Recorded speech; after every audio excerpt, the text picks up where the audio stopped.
sosial şəbəkələr, axtarış sətirləri sizin hamınızda qorxu əmələ gətirmək üçün yaranır.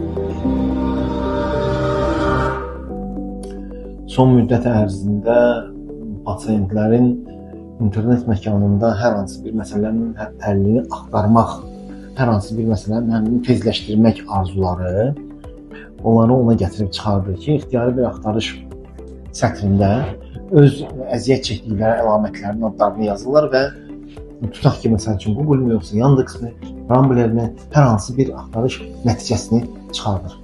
Axtarış nəticəsində əmələ gələn sözlərin heç biri heç vaxt sanki ümidverici və yaxud da təsəlli verici olmayacaq. Onlar şişirdilmiş, uydurulmuş bir həqiqət haqqında danışırlar. O həqiqətin də sonucu həmişə nəyə görəsə insanlarda panika yaradır. Və qəbulda çox tez-tez eşidir ki, nəticə falan ola bilərmi? Bədxassəlik proses ola bilərmi?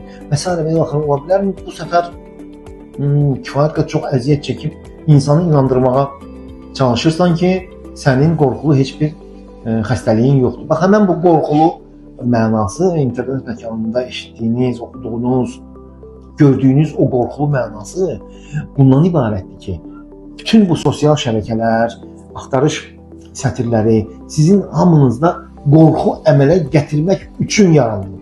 Yalnız və yalnız belədir. Siz obyektiv reallığı, yəni əslində olan hər hansı bir şeyi yalnız həkimlə ünsiyyətdən sonra ala bilirsiniz və yaxud da hansısa bir müayinənin cavabından ala bilirsiniz. Çalışın maksimal şəkildə internetdən az istifadə edəsiniz. Həkimin adını, familiyasını, telefon nömrəsini öyrənmək üçün əla bir işdir.